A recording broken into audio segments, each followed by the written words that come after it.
A Visitor from Egypt by Frank Belknap Long. On a dismal, rainy afternoon in August, a tall, very thin gentleman tapped timidly on the frosted glass window of the curator's office in a certain New England museum. He wore a dark blue chinchilla overcoat, olive green Homburg hat with a high tapering crown, yellow gloves, and spats. A blue silk muffler with white dots encircled his necktie and entirely concealed the lower portion of his face and virtually all of his nose. Only a small expanse of pink and very wrinkled flesh was visible above the muffler and below his forehead, but as this exposed portion of his physiognomy contained his eyes, it was as arresting as it was meager. So arresting indeed was it that it commanded instant respect, and the attendants, who were granted liberal weekly emoluments for merely putting yards of red tape between the main entrance and the narrow corridor that led to the curator's office, waived all of their habitual and asinine inquiries, and conducted the muffled gentleman straight to what a Victorian novelist would have called the sacred precincts. Having tapped, the gentleman waited. He waited patiently, but something in his manner suggested that he was extremely nervous and perturbed and decidedly on edge to talk to the curator. And yet, when the door of the office at last swung open, and the curator peered out fastidiously from behind gold-rimmed spectacles, he merely coughed and extended a visiting card. The card was conservatively fashionable in size and exquisitely engraved, and as soon as the curator perused it, his countenance underwent an extraordinary alteration. He was ordinarily a supremely reticent individual with long pale face and lugubrious condescending eyes, but he suddenly became preposterously friendly and greeted his visitor with an effusiveness that was almost hysterical.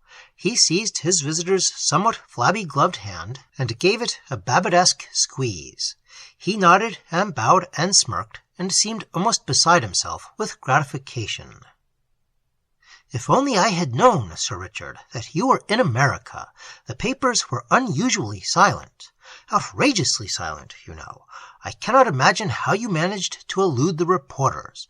They are usually so persistent, so indecently curious. I really cannot imagine how you achieved it." "I did not wish to talk to idiotic old women, to lecture before matoids, to have my photo reproduced in your absurd papers." Sir Richard's voice was oddly high-pitched, almost effeminate, and it quivered with the intensity of his emotion. "I detest publicity, and I regret that I am not utterly unknown in this region." "I quite understand, Sir Richard," murmured the curator soothingly. "You naturally desired leisure for research, for discussion. You were not interested in what the vulgar would say or think about you. A commendable and eminently scholarly attitude to take, Sir Richard. A splendid attitude. I quite understand and sympathize.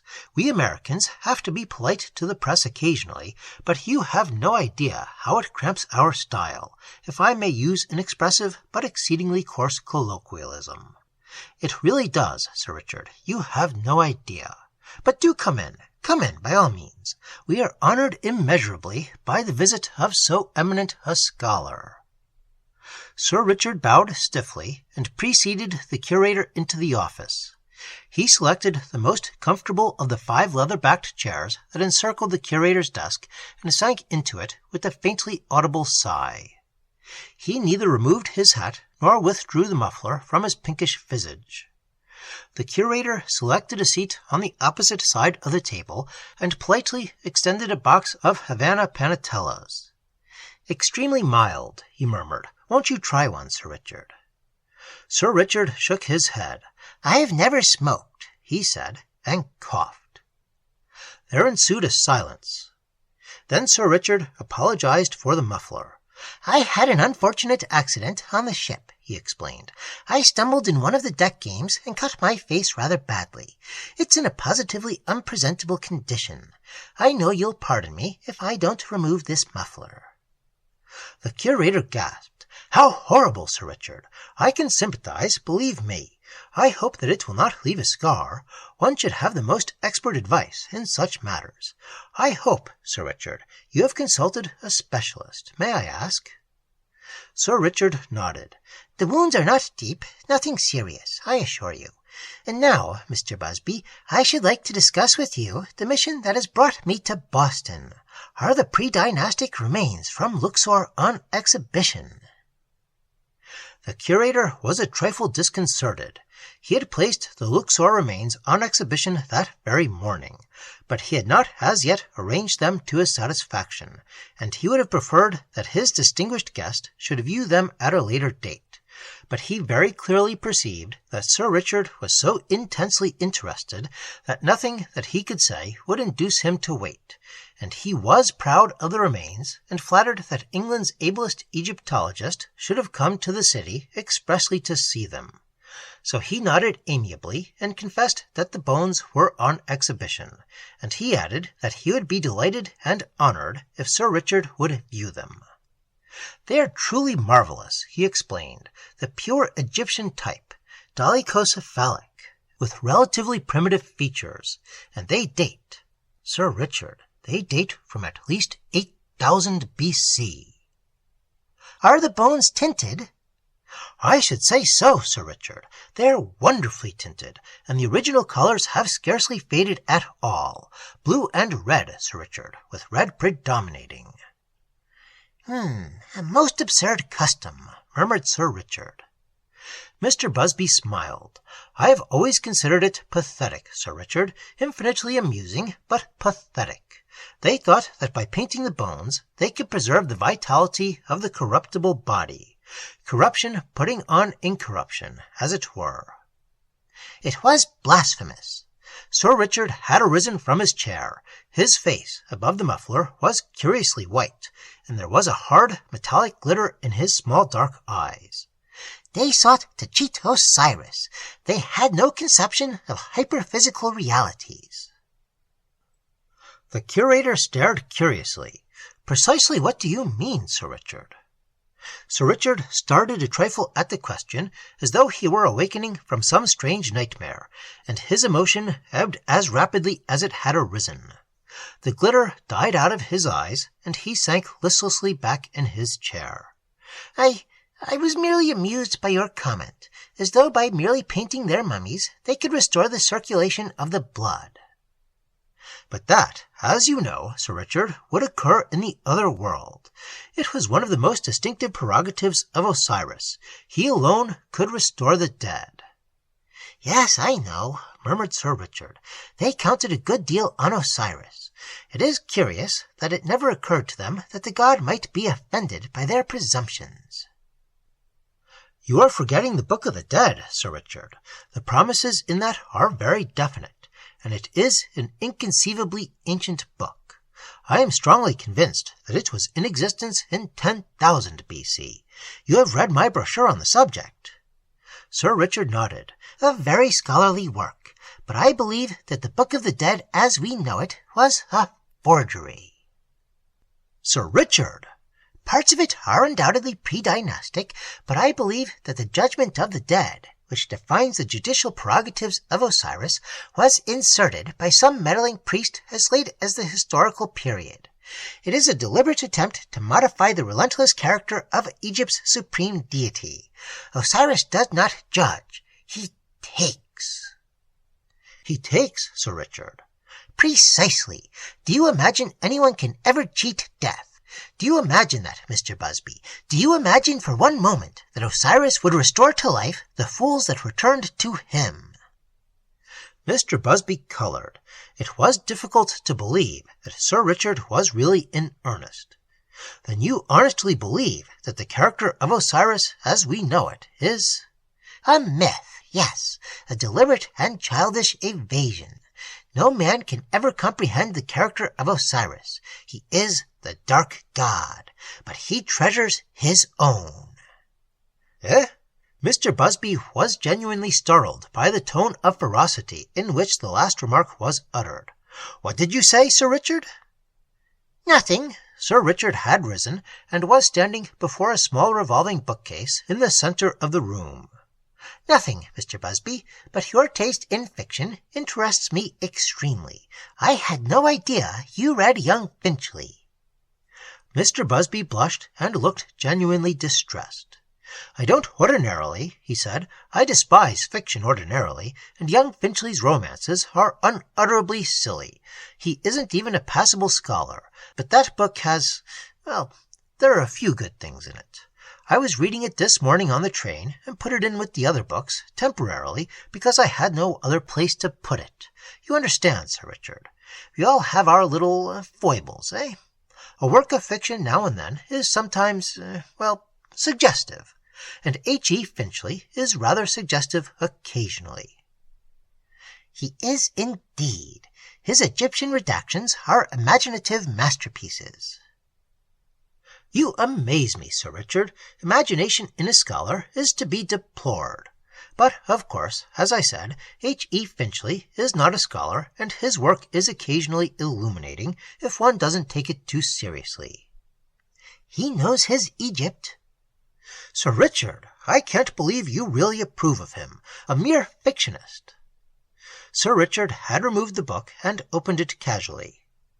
May I ask, Mr. Busby, if you are familiar with Chapter 13, The Transfiguration of Osiris?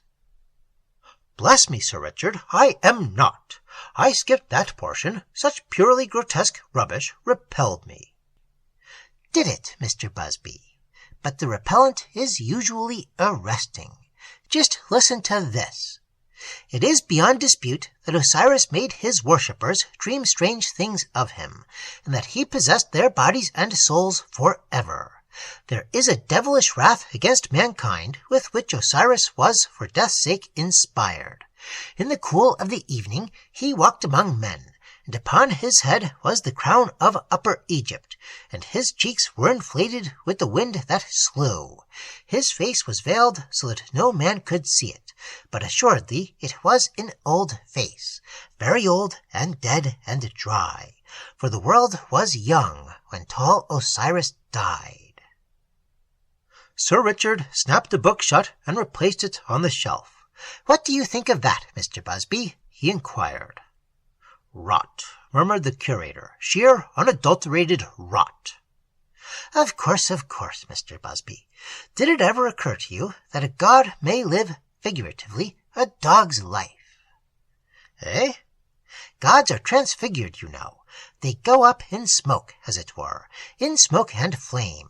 They become pure flame, pure spirit, creatures with no visible body.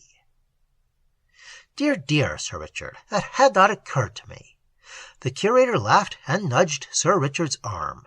Beastly sense of humor, he murmured to himself. The man is unutterably silly. It would be dreadful, for example, continued Sir Richard, if the god had no control over his transfiguration, if the change occurred frequently and unexpectedly, if he shared, as it were, the ghastly fate of a Dr. Jekyll and Mr. Hyde. Sir Richard was advancing toward the door. He moved with a curious shuffling gait, and his shoes scraped peculiarly upon the floor. Mr. Busby was instantly at his elbow. What is the matter, Sir Richard? What has happened? Nothing. Sir Richard's voice rose in hysterical denial. Nothing. Where is the lavatory, Mr. Busby? Down one flight of stairs, on your left, as you leave the corridor, muttered Mr. Busby. Are you ill? It is nothing, murmured Sir Richard. I must have a drink of water, that is all. The injury has affected my throat. When it becomes too dry, it pains dreadfully. Good heavens, murmured the curator. I can send for water, Sir Richard, I can indeed. I beg you not to disturb yourself. No, I insist that you do not. I shall return immediately. Please do not send for anything. Before the curator could renew his protestations, Sir Richard had passed through the door and disappeared down the corridor. Mr. Busby shrugged his shoulders and returned to his desk. A most extraordinary person, he muttered. Erudite and original, but queer. Decidedly queer. Still, it is pleasant to reflect that he has read my brochure. A scholar of his distinction might very pardonably have overlooked it.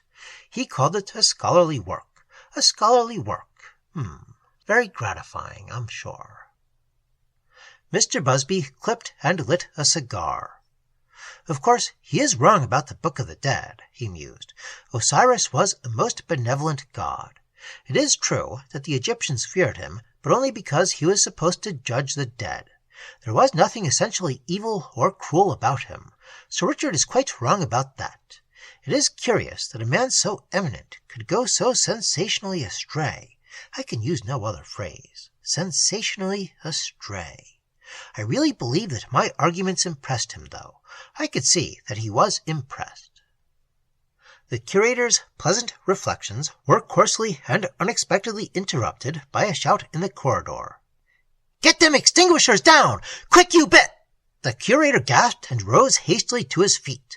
Profanity violated all the rules of the museum, and he had always firmly insisted that the rules should be obeyed. Striding quickly to the door, he threw it open and stared incredulously down the corridor. "What was that?" he cried. "Did anyone call?" He heard hurried steps and the sound of someone shouting, and then an attendant appeared at the end of the corridor. "Come quickly, sir," he exclaimed. "There's fire and smoke coming out of the basement." Mr. Busby groaned. What a dreadful thing to happen when he had such a distinguished guest. He raced down the corridor and seized the attendant angrily by the arm. "Did Sir Richard get out?" he demanded. "Answer me! Is Sir Richard down there now?" "Who?" gasped the attendant. "The gentleman who went down a few minutes ago, you idiot. A tall gentleman wearing a blue coat." "I don't know, sir. I didn't see nobody come up." "Good God!" Mr. Busby was frantic. "We must get him out immediately. I believe that he was ill. He's probably fainted." He strode to the end of the corridor and stared down the smoke-filled staircase leading to the lavatory. Immediately beneath him, 3 attendants were cautiously advancing. Wet handkerchiefs, bound securely about their faces, protected them from the acrid fumes, and each held at arm's length a cylindrical fire extinguisher. As they descended the stairs, they squirted the liquid contents of the extinguishers into the rapidly rising spirals of lethal blue smoke. "It was much worse a minute ago," exclaimed the attendant at Mr. Busby's elbow. "The smoke was thicker and had the most awful smell, like them dinosaur eggs smelt when you first unpacked 'em last spring, sir." The attendants had now reached the base of the staircase and were peering cautiously into the lavatory. For a moment they peered in silence, and then one of them shouted up at Mr. Busby. "The smoke's dreadfully dense here, sir. We can't see any flames. Shall we go in, sir?" "Yes, do!" Mr. Busby's voice was tragically shrill. "Do all you can, please!" The attendants disappeared into the lavatory, and the curator waited with an agonized and expectant ear. His heart was wrung at the thought of the fate which had, in all probability, overtaken his distinguished guest, but he could not think of anything further to do. Sinister forebodings crowded into his mind, but he was powerless to act. Then it was that the shrieks commenced.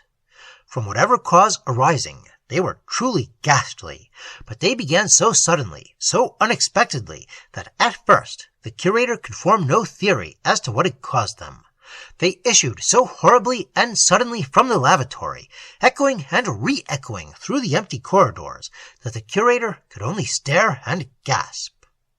But when they had become fairly coherent, when the screams of affright turned to appeals for mercy, for pity, and when the language in which they found grim expression changed too, becoming familiar to the curator, but incomprehensible to the man beside him, a dreadful incident occurred, which the latter has never been able to consign to a merciful mnemonic oblivion. The curator fell upon his knees, literally went down upon his knees at the head of the staircase, and raised both arms in an unmistakable gesture of supplication. And then from his ashen lips there poured a torrent of grotesque gibberish. "Stidimwastin Osiris, Stidimwastin Osiris, Stidimwastin Osiris, Stidimwastin Osiris, Stidimwastin Osiris, Stidimwastin Osiris." "Fool!" A muffled form emerged from the lavatory and ponderously ascended the stairs.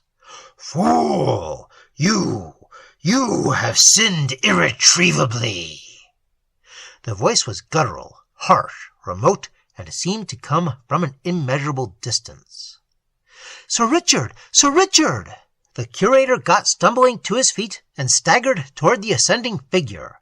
"Protect me, Sir Richard! There's something unspeakable down there! For a moment, I thought, Sir Richard, did you see it? Did you hear anything? Those shrieks!" But Sir Richard did not reply. He did not even look at the curator. He brushed past the unfortunate man as though he were a mere meddling fool, and grimly began to climb the stairs that led to the Hall of Egyptian Antiquities. He ascended so rapidly that the curator could not catch up with him, and before the frightened man had reached the halfway landing, his steps were resounding on the tiled floor above. "Wait, Sir Richard!" shrieked Busby. "Wait, please! I am sure that you can explain everything. I am afraid. Please wait for me." A spasm of coughing seized him, and at that moment there ensued a most dreadful crash. Fragments of broken glass tinkled suggestively upon the stone floor, and awoke ominous echoes in the corridor and up and down the winding stairway. Mr. Busby clung to the banisters and moaned. His face was purplish and distorted with fear, and beads of sweat glistened on his high forehead. For a moment he remained there cowering and whimpering on the staircase. Then, miraculously, his courage returned. He ascended the last flight 3 steps at a time and dashed wildly forward. An intolerable thought had abruptly been born in the poor bewildered brain of Mr. Busby. It had suddenly occurred to him that Sir Richard was an impostor, a murderous madman intent only upon destruction, and that his collections were in immediate danger. Whatever Mr. Busby's human deficiencies, in his professional capacity he was conscientious and aggressive to an almost abnormal degree, and the crash had been unmistakable and susceptible of only one explanation. Mr. Busby completely forgot his fear in his concern for his precious collections. Sir Richard had smashed one of the cases and was extracting its contents. There was little doubt in Mr. Busby's mind as to which of the cases Sir Richard had smashed. "The Luxor remains can never be duplicated," he moaned. "I have been horribly duped." Suddenly he stopped and stared. At the very entrance to the hall lay an assortment of garments which he instantly recognized. There was the blue chinchilla coat and the alpine Homburg with its high tapering crown, and the blue silk muffler that had concealed so effectively the face of his visitor, and at the very top of the heap lay a pair of yellow suede gloves. "Good God!" muttered Mr. Busby. "The man has shed all of his clothes." He stood there for a moment, staring in utter bewilderment, and then, with long hysterical strides, he advanced into the hall. "A hopeless maniac," he muttered under his breath. "A sheer raving lunatic. Why did I not—" Then abruptly he ceased to reproach himself. He forgot entirely his folly, the heap of clothes, and the smashed case. Everything that had up to that moment occupied his mind was instantly extruded, and he shriveled and shrank with fear. Never had the unwilling gaze of Mr. Busby encountered such a sight. Mr. Busby's visitor was bending over the shattered case, and only his back was visible. But it was not an ordinary back. In a lucid, unemotional moment, Mr. Busby would have called it a nasty, malignant back, but in juxtaposition with the crown that topped it, there is no Aryan polysyllable suggestive enough to describe it. For the crown was very tall and ponderous with jewels, and unspeakably luminous, and it accentuated the vileness of the back. It was a green back. Sapless was the word that ran through Mr. Busby's mind as he stood and stared at it. And it was wrinkled, too, horribly wrinkled, all crisscrossed with centuried grooves. Mr. Busby did not even notice his visitor's neck, which glistened and was as thin as a bean-pole, nor the small round scaly head that bobbed and nodded ominously. He saw only the hideous back and the unbelievably awesome crown. The crown shed a fiery radiance upon the reddish tiles of the dim, vast hall, and the starkly nude body twisted and turned and writhed shockingly. Black horror clutched at Mr. Busby's throat, and his lips trembled as though he were about to cry out. But he spoke no word. He had staggered back against the wall, and was making curious, futile gestures with his arms, as though he sought to embrace the darkness, to wrap the darkness in the hall about him, to make himself as inconspicuous as possible, and invisible to the thing that was bending over the case. But apparently he soon found to his infinite dismay that the thing was aware of his presence, and as it turned slowly toward him, he made no further attempt to obliterate himself, but went down on his knees and screamed and screamed and screamed. Silently, that figure advanced toward him. It seemed to glide rather than to walk, and in its terribly lean arms it held a queer assortment of brilliant scarlet bones, and it crackled loathsomely as it advanced. And then it was that Mr. Busby's sanity departed utterly. He grovelled and gibbered and dragged himself along the floor like a man in the grip of an instantaneous catalepsy. And all the while he murmured incoherently about how spotless he was, and would Osiris spare him, and how he longed to reconcile himself with Osiris. But the figure, when it got to him, merely stooped and breathed on him. 3 times it breathed on his ashen face, and one could almost see the face shrivel and blacken beneath its warm breath. For some time it remained in a stooping posture, glaring glassily, and when it arose, Mr. Busby made no effort to detain it. Holding the scarlet bones firmly in its horribly thin arms, it glided rapidly away in the direction of the stairs. The attendants did not see it descend. No one ever saw it again. And when the coroner, arriving in response to the tardy summons of an attendant, examined Mr. Busby's body, the conclusion was unavoidable that the curator had been dead for a long, long time.